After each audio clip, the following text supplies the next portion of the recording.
Hello बच्चों, नमस्कार। स्वागत है आपका अपने परिवार अंकित एजुकेशन अड्डा में। आज हम बात करने वाले हैं रेलवे जो RRB, NTPC, RRB group day और आरपीएफ का जो पेपर है, प्रीवियस ईयर एग्जाम में जो क्वेश्चन पूछे गए थे उनका सॉल्यूशन देखेंगे बेस्ट अप्रोच के साथ। इसमें आज हम 80 नंबर पे सेट के बारे में बात करेंगे और इसमें जो टॉपिक होगा वो एलिगेशन, जो मिक्सचर होता है, मिक्सचर से संबंधित क्वेश्चन होंगे, मिश्रण से संबंधित। और बहुत ही कम समय में आप इन क्वेश्चनों को कर रहे होंगे। देखेंगे किस तरीके के क्वेश्चन पूछे गए थे और उन्हें कैसे बनाएंगे। आरआरबी एनटीपीसी स्टेज सेकंड का ये पेपर है 2022 का। ठीक है, यहाँ पर लिखा है 38% चीनी वाले 1 बिलियन की 90 ml मात्रा में कितना पानी मिलाया जाना चाहिए ताकि प्राप्त विलयन में चीनी की मात्रा 17% हो जाए। जैसे हम बात करेंगे टोटल जो विलयन है, सॉल्यूशन है, वो कितना 90 ml का है और इसमें जो 38% है वो क्या है, चीनी है। तो 38% का मतलब होता है 38/100 करेंगे, 0 से 0 कट जाएगा। जब 9 का 38 में गुणा करेंगे तो आपका जो बनेगा 9 8 72 और 29 27 और 7 कितना हो जाएगा 34। और 10 से भाग करेंगे तो ये बनेगा 34.2। आपको बोला गया है कि पानी मिलाने के बाद जो विलयन में चीनी की मात्रा होती है वो 17.1% हो जाती है। तो हम कह सकते हैं यहाँ पर कि जो 17.1% की वैल्यू है वो कितना है आपकी 34.2 है, 34.2 है। अब देखो पॉइंट से पॉइंट हट जाएगा, तो अगर यहाँ पर 1% की वैल्यू पूछा जाएगा, अगर 1% की वैल्यू पूछा जाएगा तो 34.2 बटा में 17.1, तो ये लग रहा है कि ये ऊपर दो गुना है लगभग। तो 1% की वैल्यू 2 आ जाएगी। और अगर आपसे पूरा 100% सॉल्यूशन पूछा जाएगा बिलियन में, तो ये 100% में का मान कितना हो जाएगा, ये बिलियन कितना हो जाएगा पूरा तैयार 200 का। ठीक है, 200 का गुणा किया 200 का। हमने देखा ये 200 हमारा बिलियन हो गया। पहले हमारा बिलियन कितना था, 90 ml का। तो अब हम बात कर सकते हैं कि इसमें से अगर 90 घटा देंगे तो जो 110 बचेगा, तो हम कह सकते हैं कि इसमें 110 जो ml है वो इसमें पानी मिलाया गया होगा। ठीक है ना, तभी तो विलियन जाके 200 ml हुआ है। पहले तो आपका 90 ml था। तो इसका राइट जो आंसर होगा वो ऑप्शन नंबर सी इसका सही हो जाएगा। आगे बढ़ेंगे नेक्स्ट क्वेश्चन की ओर। लिखा क्या है, लिखा है एक मिश्रण की 90 लीटर मात्रा में दूध और पानी का अनुपात 4:1 है। दूसरे मिश्रण की 90 लीटर मात्रा में दूध और पानी का अनुपात 3:2 है। दोनों मिश्रणों में दूध की मात्राओं का धनात्मक अंतर ज्ञात कीजिए। जैसे हम बात कर लेते हैं, पहला जो सॉल्यूशन है, पहला जो मिश्रण है वो 90 लीटर का है। इसमें 4:1 में विभाजित करना है, तो 4 और 1 दोनों को जोड़ेंगे तो ये 5 से भाग कर देंगे। अब गुणा किसका करना है, बोला गया है दूध की मात्रा। तो ये पहला वाला जो सॉल्यूशन है वो पहला जो अनुपात है वो कितना है, 4 है। 4 से हम मान निकाल देंगे, ये गुणा कर देंगे तो जिससे हमारा पहले में दूध का अनुपात निकल आएगा, दूध का मात्रा निकल आएगा। तो 5 एकम 5, 5 से 18 पंचे 90 और 18 का 4 में गुणा करेंगे तो ये आ जाएगा 72। ठीक है, अगला सॉल्यूशन देखेंगे। अगला सॉल्यूशन भी 90 लीटर का था। इसमें बोला गया है टोटल जो अनुपात बांटा गया है 3:2, अगर इनको कुल करेंगे तो ये भी 5 हो जाएगा। अब इसमें पूछा किसका था, दूध का। तो दूध का पहला अनुपात है कितना है, 3 है। 3 का गुणा कर देंगे, 5 एकम 5, 5 से 18 पंचे 90, 18 का 3 में गुणा करेंगे, 18 तिया 54। तो हमने देखा 72 से 54 हुआ तो कितने का अंतर आया, तो ये हुआ 18 का। तो क्वेश्चन में यही पूछा था कि इनका धनात्मक अंतर कितना होगा, 18 लीटर का। ऑप्शन नंबर बी इसका सही होगा। सभी क्वेश्चन महत्वपूर्ण है, एग्जाम में पूछे हुए क्वेश्चन है। जैसे कि यहाँ पर लिखा है आरआरबी एनटीपीसी स्टेज सेकंड और ये 2022 में पूछा गया था।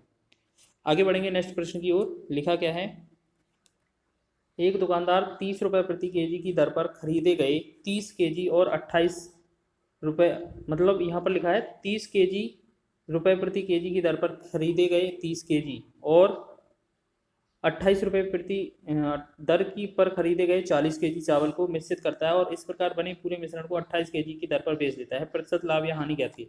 जैसे हम बात कर लेते हैं, 30 केजी चावल का जो खरीदा हुआ मूल्य है वो कितना है, 30 पर केजी है तो 30 का गुणा करेंगे। साथ ही साथ 28 रुपये की दर से कितना केजी और ख़रीदा गया है, 40 केजी। ठीक है, अगर इन दोनों का आप टोटल निकालेंगे तो ये टोटल क्रय मूल्य बन जाएगा, खरीदा हुआ मूल्य। ठीक है, अब देखते हैं कितना होता है, 3 3 का 9 यानी कि 900 यहाँ पर हो गया, प्लस में 0 4 8 32 4 2 8 3 1120 ये हो गया। अगर हम टोटल सीपी पूछेंगे तो ये हो जाएगा हमारा 11 9 20, मतलब 2020 रुपये। 2020 क्या हो जाएगा हमारा, सीपी हो जाएगा। अब यहाँ पर देखते हैं थोड़ा, एसपी कितना है, बोलेंगे कि पहले 30 केजी था, दूसरा 40 केजी है, तो टोटल 70 केजी को किस हिसाब से बेचा गया है, 28 रुपये प्रति केजी। यानी कि 28 गुणे में 70 कर देंगे तो ये क्या बनेगा हमारा, एसपी। तो यहाँ पर 0 हो जाएगा, यहाँ पर क्या हो जाएगा 0, और ये हो जाएगा 7 8 56 और 7 दूना 14, 14 हो जाएगा, 14 5 19, ये हो जाएगा 1960। ये क्या हो जाएगा हमारा एसपी। ठीक है, अब देख रहे हैं हम कि क्रेमुल 2020 था, 1960 में अगर इसे बेचा है तो ये हानि हुआ होगा, तो कितने रुपए का हानि हुआ है? 60 रुपए का हानि हुआ है। लेकिन आपसे आंसर पूछा है प्रतिशत में, तो प्रतिशत निकालने के लिए हम क्या करेंगे, जितना ये हानि हुआ है वो ऊपर लिखेंगे और क्रेमुल लिखेंगे नीचे, तो 2020 लिख देंगे और गुणा में लगा देंगे 100। हम करेंगे 10 से 10 कैंसिल और ऊपर का गुणा अगर होगा तो 100 का 6 में गुणा होगा तो ये बनेगा 600। यहाँ पर एक काम करते हैं, 2 से और डिवाइड करते हैं, 2 से काटते हैं 1 0 1 आएगा, 2 से काटते हैं 3 आएगा, यानी कि 3 का 100 में गुणा करते हैं ये 300 बनेगा, बटा में रहेगा 1 0 1। अब हम 100 से मतलब 100 से भाग करेंगे 300 तो 3 बार में चला जाएगा, 101 से भाग करेंगे तो 3 बार में थोड़ा पॉइंट कम बार जाएगा, तो लगभग कितना 3 बार तो जाएगा ही जाएगा, तो लगभग कितना लिख सकते हैं हम, लगभग 3 बार। और उसमें भी सन्निकट मान पूछा है, मतलब निकटतम पूर्णांक में पूछा है, तो 3 इसका आंसर होगा। ठीक है, ना ही क्योंकि 2 विकल्प में था, ना ही 5 विकल्प में था, और वैसे भी भाग करके देखते तो 3 ही आता हानि का। ऑप्शन नंबर सी इसका सही है। आगे बात करते हैं नेक्स्ट प्रश्न की। लिखा है एक मिश्रण की 80 लीटर मात्रा में दूध और पानी का अनुपात 3:1 है। यदि यह अनुपात 2:3 करना है तो मिश्रण में और कितना पानी मिलाया जाना चाहिए। जैसे हम बात कर लेते हैं, टोटल 80 लीटर मिश्रण है और इसमें 3 और 1 4 है, यानी कि टोटल जो 4 अनुपात की वैल्यू है वो 80 है। 1 अनुपात की वैल्यू 4 × 4 4 दूना 8 20 हो जाएगी। अगर आपको पता है कि 1 अनुपात की वैल्यू 20 है और आपसे पूछा जाए कि पहले 3 अनुपात की वैल्यू कितना आएगा, यानी कि पहले 3 अनुपात की वैल्यू कितना आएगा, तो आप कह सकते हैं कि पहले वाला जो है वो बनेगा 3 अनुपात का वैल्यू कितना बन जाएगा, ये 3 दूना 30 दूना 60, ये 60 बनेगा। और 1 अनुपात की वैल्यू पूछा जाएगा तो 20 ही बनेगा। तो हम कह सकते हैं इसमें जो आपका 60 है वो तो है दूध और जो 20 है वो है पानी। ठीक है, अब बोला गया है इसमें क्या चीज़ मिलाया जाना चाहिए, इसमें बोला गया है कि कितना पानी और मिलाया जाए। नीचे वाला पानी था तो हम पानी वाले में x जोड़ देते हैं और बराबर में क्या कर देते हैं, अनुपात लिख देते हैं उनका 2:3। ठीक है, 2:3। अब इसे कैलकुलेट करेंगे, 2 एकम 2, 2 से 2 2 तिया 6, यानी कि 30 बार जाएगा। अब क्रॉस गुणा कर दो इनका, तो 20 प्लस x का जो वैल्यू होगा 30 का 3 में गुणा होगा, 30 तिया 90 हो जाएगा। अब 20 को हम उस तरफ भेजेंगे तो x का जो मान निकल कर आ रहा होगा वो होगा 70 लीटर। ऑप्शन नंबर डी इसका सही है।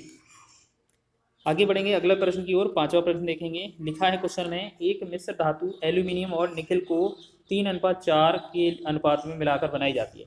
इसे बनाने के लिए 36 kg एल्यूमिनियम और कितने kg निकल को पिघलाना पड़ेगा। तो हम बात कर लेते हैं, जो आपका जो अनुपात था वो कितना था, 3:4 था। ठीक है, ये आपका एल्यूमिनियम और निकल का अनुपात था। बोला गया है कि एल्यूमिनियम कितना है, 36 kg है, तो एल्यूमिनियम 36 kg हो जाएगा। और निकल पूछा है तो निकल को हम x से मान लेते हैं। अब यहाँ से कैलकुलेट करेंगे, 3 एकम 3, 3 से 3 12 तिया 36। अब इसे क्रॉस गुणा करेंगे तो x का जो वैल्यू निकल कर आ रहा होगा वो 12 चौकी 48। तो इसमें हमारा जो निकल होगा वो कितना होगा, 48। तो ऑप्शन नंबर सी इसका राइट है। ठीक है, चलिए आगे देखेंगे नेक्स्ट क्वेश्चन। और हाँ, इसे एक तरीके से और बना सकते हैं, कैसे कि जैसे आपका 3:4 होना है। ठीक है, आपका 36 तो दिया ही है, तो 36 से बड़ा आंसर होना चाहिए क्योंकि निकल का अनुपात ज़्यादा है। तो ऐसा एक ही विकल्प था 48, जिससे हमारा 3:4 बनेगा। जैसे हम यहाँ 12 से डिवाइड करते तो 12 तिया 36, 12 से डिवाइड करते 12 चौका 48, 3:4 सिर्फ एक ही विकल्प से बनेगा, बाकी तीनों ही विकल्प गलत हो जाएंगे। ठीक है, तो इस प्रकार भी आंसर आपका हो सकता है। अंतिम प्रश्न की बात कर लेते हैं। यहाँ पर लिखा है, 10 लीटर घोल में से 2 लीटर पानी को वाष्पित किया जाता है तो शेष घोल में 6% नमक पाया जाता है। मूल घोल में नमक की प्रतिशत मात्रा क्या थी। जैसे हम बात कर लेते हैं, टोटल सॉल्यूशन जो है वो कितना है, 10 लीटर है। इसमें से 2 लीटर अगर हम पानी अगर वाष्पित करा दें, उड़ा दें, तो इसमें जो शेष बचेगा वो कितना बचेगा, हमारा शेष जो बचेगा वो बचेगा 8 लीटर। ठीक है, अब बोला गया है 8 लीटर में 6% तो नमक है, 6% मतलब 6/100।